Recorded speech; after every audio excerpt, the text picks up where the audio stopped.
ആത്മജ്യോതിയിലേക്ക് സ്വാഗതം. വിഷയം: ഭാര്യ ഭർത്താക്കന്മാർ പരസ്പരം വകവരുത്തുന്നു, കാമുകി കാമുകന്മാർ പരസ്പരം വകവീട്ടുന്നു. കുടുംബജീവിതത്തിൽ ഭാര്യയും ഭർത്താവും എന്തിനാണ് പരസ്പരം വെട്ടിമരിക്കുന്നത് അല്ലെങ്കിൽ കൊലപാതകങ്ങളിലേക്ക് പോകുന്നത്? ഒന്നാമത്തെ റീസൺ സാമ്പത്തികം, രണ്ടാമത്തേത് ഈഗോ, മൂന്നാമത്തേത് എക്സ്ട്രാ മാരിറ്റൽ അഫയേഴ്സ്. എല്ലാവർക്കും കയ്യിലുള്ളതിനേക്കാളും ചുറ്റുമുള്ളതിനെ അല്ലെങ്കിൽ കുറേ കൂടി ബെറ്ററായുള്ളത് ഒരു കാര്യത്തിലേക്ക് പോകാനാണ് താല്പര്യം. ഭാര്യ ആയാലും ഭർത്താവായാലും പരസ്പരം മറ്റൊരാളുടെ സമ്പത്ത് അതിലേക്ക് ഒരു ദൃഷ്ടി പോകുന്നുണ്ട്. സമ്പത്ത് കൈക്കലാക്കണം. പിന്നെ ഈഗോ. ചിലയിടങ്ങളിൽ അതാണ്, ഞാൻ പറഞ്ഞതാണ് ശരി, ഞാനാണ് ശരി. അപ്പോൾ ആ ശരിക്ക് വേണ്ടി വാദിച്ച് അല്ലെങ്കിൽ ആ ശരി ചിലപ്പോൾ നമുക്ക് വേണ്ടിയായിരിക്കില്ല, മറ്റൊരാൾക്ക് വേണ്ടിയായിരിക്കും. അതങ്ങേയറ്റം ചെല്ലുമ്പോൾ കൊലപാതകങ്ങളിലേക്ക് എത്തപ്പെടും.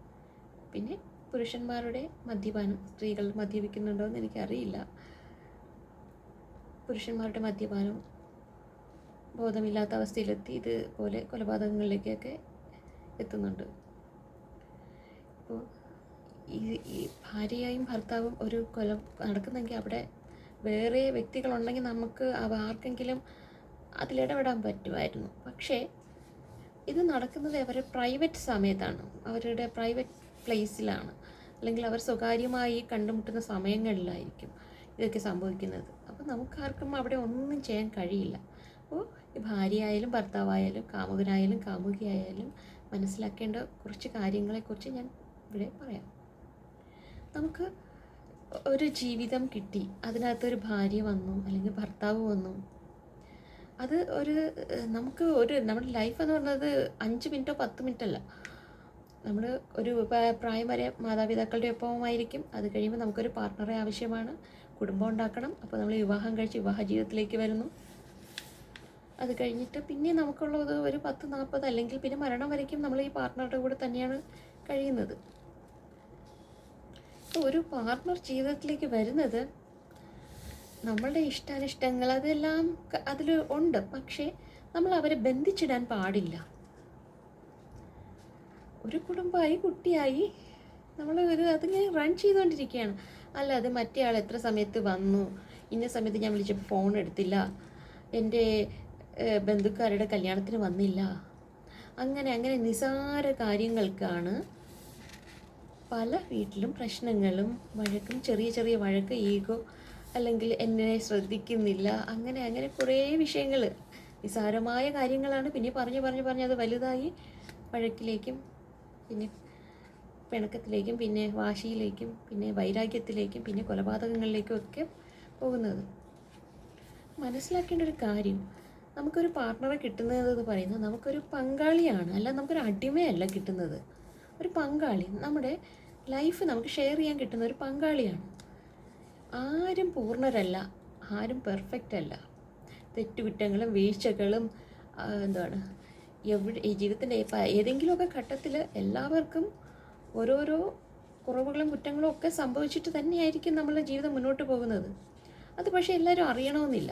ആരും പെർഫെക്റ്റ് അല്ല. അപ്പോൾ നമ്മളവിടെ നമ്മുടെ ഭാര്യ പെർഫെക്റ്റ് ആയിരിക്കണം, അല്ലെങ്കിൽ ഹസ്ബൻഡ് പെർഫെക്റ്റ് ആയിരിക്കണം. അങ്ങനെ ഒരു മാതൃകാ ദമ്പതികളായി ജീവിക്കാനാണ് എല്ലാവരും ആഗ്രഹിക്കുന്നത്. ലക്കുള്ളവർക്ക് 7 ജന്മം ഒരുമിച്ച് ജീവിച്ച് അത്രയും എക്സ്പീരിയൻസുള്ള സോളുകൾ കിട്ടുകയാണെങ്കിൽ അവർക്ക് ജീവിതം വളരെ ആനന്ദകരമായിരിക്കും അവരുടെ ജീവിതം. അത് അങ്ങനെയുള്ളവരുടെ ജീവിതം കാണുമ്പോഴാണ് നമുക്കും അവരെ പോലെ ആകണം, അയ്യോ എന്താ നമുക്ക് ഇങ്ങനെ ആയിപ്പോയി എന്നൊക്കെ നമുക്ക് തോന്നുന്നത്.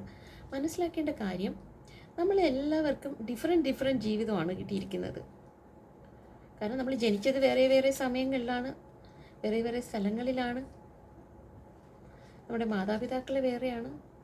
അപ്പോൾ നമുക്ക് വ്യത്യസ്തമായ ക്വസ്റ്റ്യൻ പേപ്പറാണ്. എല്ലാവർക്കും ഒരേ ക്വസ്റ്റ്യൻ പേപ്പർ അല്ല കിട്ടിയിരിക്കുന്നത്. അപ്പോൾ ഈ ജന്മത്തിൽ നമ്മൾ വന്നത് എന്ത് എക്സ്പീരിയൻസ് എടുക്കാനാണ്? അപ്പോൾ അതനുസരിച്ചിട്ടുള്ള ഒരു ജീവിതമായിരിക്കും നമുക്ക് കിട്ടിയിരിക്കുന്നത്.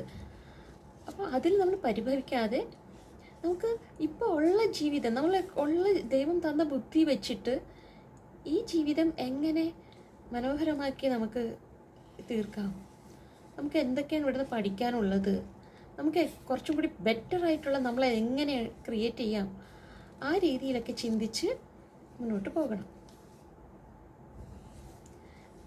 നമുക്ക് ഈ ഭൂമിയിൽ വന്ന് അനുഭവിക്കാനായിട്ട് പ്രാരാബ്ധമുണ്ട്. അതായത് കർമ്മം 3 ടൈപ്പുണ്ട്: സഞ്ചിത കർമ്മം, പ്രാരാബ്ധം, ആഗമികം. സഞ്ചിത കർമ്മം എന്ന് പറയുന്നത് ജന്മജന്മാന്തരങ്ങളായി നമ്മൾ ചെയ്ത പാപങ്ങളുടെ ഒരു ഭണ്ഡാരമാണ്. ആ ഭണ്ഡാരത്തിൽ നിന്നും കുറച്ച് ഭാഗം നമുക്ക് നമ്മൾ എടുക്കുന്ന നെക്സ്റ്റ് ലൈഫിലേക്ക് തരും. മൊത്തം കൊണ്ടുവന്ന് അനുഭവിക്കാനുള്ള ഒരു ത്രാണി നമുക്കില്ല. കാരണം നമ്മൾ 84,000 ജന്മങ്ങൾ എടുത്തതിന് ശേഷമാണ് വിവിധ യോനികളിൽ മാനായിട്ടും മയിലായിട്ടും പക്ഷിയായിട്ടും മീനായിട്ടും ചെറിയ ചെറിയ കീടങ്ങളായിട്ടും ചെടിയായും പുല്ലായും അങ്ങനെ എല്ലാ രീതിയിലുള്ള ജീവജാലങ്ങളിലൂടെ കടന്നു വന്ന ഒരു സോളാണ് നമ്മൾ. പരിണാമം സംഭവിച്ചതാണ് നമ്മൾ മനുഷ്യനായി മാറിയത്. അപ്പോൾ നമുക്ക് എല്ലാ എക്സ്പീരിയൻസും നമ്മൾ എടുത്തിട്ടുണ്ട്. മനുഷ്യനായി ജന്മം കിട്ടിയിട്ട് തന്നെ ഏകദേശം ഒരു 10-400 ജന്മങ്ങളൊക്കെ എടുത്ത നമ്മളാണ് ഇപ്പോൾ ഉള്ളത്. കാരണം നമ്മൾ നല്ല രീതിയിൽ ജീവിക്കുന്നില്ലേ, കാര്യങ്ങളൊക്കെ വ്യക്തമായി മനസ്സിലാക്കി, അല്ലെങ്കിൽ എൻ്റെ ഈ സ്പീച്ച് കേൾക്കാൻ തന്നെ നിങ്ങൾക്ക് കഴിയുന്നില്ലേ. അപ്പോൾ നമ്മൾ ആ ഒരു സ്പിരിച്വലി നമ്മൾ ഗ്രോ ചെയ്ത ഒരു സോളാണ്. അപ്പം നമ്മൾ മനസ്സിലാക്കേണ്ടത് ഇത്രയും ജന്മങ്ങളെടുത്ത നമ്മുടെ സോളിൻ്റെ കർമ്മ ഉണ്ട്. ആ കർമ്മ അവിടെ സഞ്ചിത കർമ്മത്തിലുണ്ട്. എത്ര ജന്മം എടുത്തിട്ടുണ്ടോ അത്രയും ജന്മത്തിൽ നമ്മൾ ചെയ്ത പാപം പുണ്യം എന്നിവയുടെ ഒരു വലിയ ഭണ്ഡാരമുണ്ട്. അതിൽ നിന്നും ദൈവം നമുക്ക് കുറച്ച് ഭാഗം എടുത്തിട്ട് ഈ ജന്മത്തിൽ നിങ്ങൾ ഇത്രമാത്രം അനുഭവിച്ചാൽ മതി, നിനക്ക് ഇത്രയാണ് ആയുസ്, സോ ഇത്രയൊക്കെ അനുഭവിച്ചാൽ മതി എന്ന് പറഞ്ഞിട്ട് നമ്മളെ ഇങ്ങനെ ഭൂമിയിലേക്ക് വിട്ടിരിക്കുകയാണ്. അപ്പോൾ നമുക്ക് നമ്മുടെ പാപങ്ങൾ രോഗങ്ങളായിട്ടും ദുരിതങ്ങളായിട്ടും ദുഃഖങ്ങളായിട്ടും ഒക്കെ അനുഭവിക്കുമ്പോൾ പുണ്യങ്ങൾ നമുക്ക് സന്തോഷം, ആഹ്ലാദം, അങ്ങനെയുള്ള പോസിറ്റീവ് തിങ്സ് ആയിട്ട് വരും. അപ്പോൾ ഇതിൽ നമ്മൾ നമ്മുടെ പാർട്ട്ണറോട് എത്ര പുണ്യം ചെയ്തിട്ടുണ്ട്, എത്ര പാപം ചെയ്തിട്ടുണ്ട് അനുസരിച്ചായിരിക്കും പിന്നെയുള്ള ജന്മങ്ങളിൽ നമുക്ക് പാർട്ട്നേഴ്സിനെ കിട്ടുക. അപ്പോൾ അവിടെ നമ്മൾ കറക്ഷൻ വരുത്തണം. നമ്മുടെ പാർട്ട്ണറെ കുറ്റം പറയാതെ നമ്മൾ അവരെ എന്താണ് കറക്റ്റ് ചെയ്യാൻ ശ്രമിക്കാതെ നമ്മൾ എന്താണ് മനസ്സിലാക്കുക. കുറേ നമ്മൾ അവരോട് സോളിനോട് എന്താണ് നമ്മൾ സോൾ ലെവലിൽ പോയിട്ട് ഞാൻ പാസ്റ്റ് ലൈഫിൽ എൻ്റെ പാർട്ട്ണറോട് എന്തെങ്കിലും കുറ്റങ്ങളോ എന്തെങ്കിലും തെറ്റോ ചെയ്തിട്ടുണ്ടെങ്കിൽ എനിക്ക് മാപ്പ് തരണം എന്ന രീതിയിലുള്ള ഒരു പ്രയർ വേണം. നമ്മൾ നിരന്തരം നമ്മുടെ പ്രാർത്ഥനയിലൂടെ ചേഞ്ചസ് വരും, തീർച്ചയായിട്ടും ഉറപ്പായിട്ടും വരും. അപ്പോൾ അത് അങ്ങനെ ഒരു പ്രാർത്ഥന വേണം. ആ പ്രാർത്ഥനയിലൂടെ നമുക്ക് പാർട്ട്ണർ ചേഞ്ച് ചെയ്യാൻ കഴിയും. പിന്നെ ജാതകം നോക്കുകയാണെങ്കിൽ എവിടെയൊക്കെയാണ് പ്രോബ്ലംസ് എന്നൊക്കെ മനസ്സിലാക്കി അതിൻ്റെ റെമഡീസ് നമ്മൾ ചെയ്താൽ കുറേ വ്യത്യാസങ്ങളൊക്കെ വരും. പിന്നെ നമുക്ക് വേണ്ടത് ഈ മനസമാധാനമാണ്. എന്താ എൻ്റെ ലൈഫിൽ ഇങ്ങനെ ആയിപ്പോയത് എന്ന് ഒരു ചോദ്യമൊക്കെ ഉണ്ടാവും. അപ്പോൾ അതിൻ്റെ ഉത്തരമൊക്കെ നമുക്ക് ജാതകം നോക്കി മനസ്സിലാക്കാൻ കഴിയും. കുറേയൊക്കെ ജാതകം നോക്കി മനസ്സിലാക്കി കഴിഞ്ഞാൽ നമുക്ക് ഒരാശ്വാസം കിട്ടും. അതിൻ്റെ കുറച്ച് പരിഹാരങ്ങളൊക്കെ ചെയ്യാൻ പറ്റും. പിന്നെ ഹീലിംഗ് ചെയ്യാം, കൗൺസിലിംഗ് ചെയ്യാം. അതൊക്കെ വഴി കുറേ വ്യത്യാസങ്ങൾ പാർട്ട്നേഴ്സിനുണ്ടാകും. ഇതൊക്കെയാണ് വിവാഹം കഴിഞ്ഞിട്ടുള്ള പ്രശ്നങ്ങൾക്കുള്ള പരിഹാരം. ഇനി കാമുകന്മാർ സ്നേഹിച്ചവരെ കിട്ടിയില്ലെങ്കിൽ അതങ്ങ് ഒഴിവാക്കുക, അവരെ വാശിയോടുകൂടി അവരെ ഒഴിവാക്കുക, പകരം വീട്ടുക. അപ്പം അതൊക്കെ കുട്ടികളാണ് കൂടുതലും ചെയ്തുകൊണ്ടിരുന്നത്. ഇപ്പം അങ്ങനെ പ്രായവ്യത്യാസമില്ലാതെ എല്ലാവരും പ്രതികാരത്തിലേക്ക് ഇറങ്ങിയിട്ടുണ്ട്. മനസ്സിലാക്കേണ്ട ഒരു കാര്യം, നിങ്ങളുടെ കർമ്മ നിങ്ങളെ ഫോളോ ചെയ്യും. നിങ്ങളിപ്പോൾ ചെയ്യുന്നത് നിങ്ങൾക്ക് ഈ ജന്മത്തിൽ അല്ലെങ്കിൽ അടുത്ത ജന്മങ്ങളിൽ അനുഭവിക്കേണ്ടി വരും. അപ്പോൾ നമ്മൾ സഞ്ചിത കർമ്മം, പ്രാരാബ്ധം, അതായത് സഞ്ചിത കർമ്മത്തിൽ നിന്നും നമുക്ക് കുറച്ച് അനുഭവിക്കുന്ന നമ്മുടെ ദുരിതങ്ങൾ ദുഃഖങ്ങൾ ഈ ജന്മത്തിൽ അനുഭവിക്കുന്ന നമ്മുടെ പ്രാരാബ്ധമാണ്. നമ്മൾ പറയില്ലേ അവനൊരു പ്രാരാബ്ധക്കാരിയാണ് അല്ലെങ്കിൽ അവളൊരു പ്രാരാബ്ധക്കാരിയാണ്. ഈ പ്രാരാബ്ധമാണ് നമ്മളിപ്പോൾ അനുഭവിച്ചുകൊണ്ടിരിക്കുന്നത്. ഇനി അടുത്ത ഒരു കർമ്മയുണ്ട്, ആഗമികം. നമ്മൾ ഈ ജന്മത്തിൽ ഇനി ചെയ്യാൻ പോകുന്ന അല്ലെങ്കിൽ ഇപ്പം ചെയ്തുകൊണ്ടിരിക്കുന്ന കർമ്മത്തിൻ്റെ ഫലം അത് ചിലപ്പോൾ നമ്മൾ ഈ ജന്മത്തിൽ തന്നെ അനുഭവിക്കും, അല്ലെങ്കിൽ അത് നെക്സ്റ്റ് ജന്മത്തിലേക്ക്, അല്ലെങ്കിൽ അത് സഞ്ചിത കർമ്മത്തിലേക്ക് പോകും. അപ്പോൾ ഈ കർമ്മ അനുഭവിക്കാനാണ് നമുക്ക് ജന്മം കിട്ടുന്നത്. എല്ലാവരുടെയും വിചാരം നമ്മളിവിടെ ഭൂമിയിൽ വന്ന് എന്തൊക്കെയോ അടിച്ചു പൊളിച്ച് അങ്ങനെയുള്ളൊരു ജീവിതമുണ്ട്. എന്നാലും മനസ്സിലാക്കേണ്ട ഒരു കാര്യം, ഇവിടെ കർമ്മ വലിയൊരു റോള് പ്ലേ ചെയ്യുന്നുണ്ട്. കർമ്മയാണ് അല്ലേ, നമ്മൾ എന്താ ചെയ്യുന്നത്?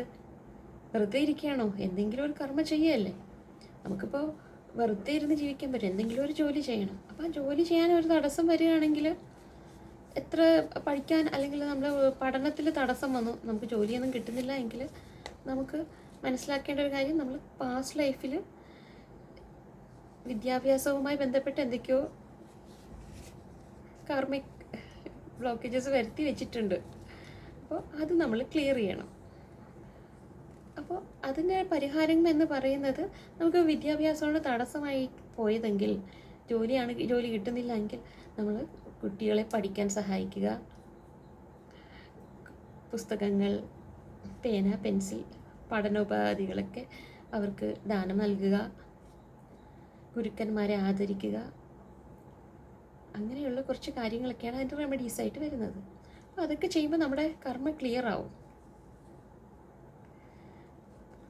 എല്ലാവരും മനസ്സിലാക്കേണ്ട ഒരു കാര്യം, നമ്മളിവിടെ വന്നിരിക്കുന്നത് നമ്മുടെ സോളിൻ്റെ ഡെവലപ്മെൻറ്റിന് വേണ്ടിയിട്ടാണ്. അല്ലാതെ മറ്റൊരാളുടെ കയ്യിലിരിക്കുന്ന എന്തെങ്കിലും ഒരു സ്നേഹമോ ഒരു സാധനമോ നമുക്ക് കിട്ടിയിട്ട് ഒരു പ്രയോജനവും ഇല്ല. നമ്മുടെ സോളിന് സന്തോഷം കിട്ടണം. ചിലരുണ്ട് എന്തിനാ ജീവിക്കുന്നത് എന്ന് ചോദിക്കുന്ന ചിലരുണ്ട്. ഈ ജീവിതത്തിനൊരു അർത്ഥം ഇല്ലല്ലോ, എൻ്റെ ലൈഫ് ഇങ്ങനെ ആയിപ്പോയത് എന്താ? അപ്പോൾ അങ്ങനെ ചോദ്യം ചോദിക്കുന്നവരടുത്ത് എനിക്ക് പറയാനുള്ളത്, അത് നിങ്ങളുടെ അജ്ഞതയാണ്. അറിവ് നേടണം. പണ്ട് കാലത്ത് നമ്മളിവിടെ എന്താ പഠിച്ചിരുന്നത്? വേദങ്ങൾ, പുരാണങ്ങൾ, അതൊക്കെയാണ് നമ്മൾ പഠിച്ചിരുന്നത്. അപ്പോൾ നമുക്ക് നമ്മുടെ കോൺഷ്യസ്നെസ് ഉയരും. നമുക്ക് നമ്മുടെ ചിന്തകളുടെ ലെവൽ വേറെ തലങ്ങളിലേക്ക് പോകും. നമുക്ക് കാര്യങ്ങൾ പെട്ടെന്ന് മനസ്സിലാക്കാൻ കഴിയും.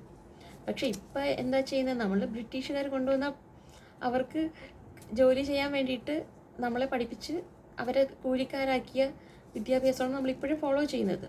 അത് നല്ലതാണ്, നമുക്ക് ജോലിയൊക്കെ ചെയ്യാൻ പറ്റും.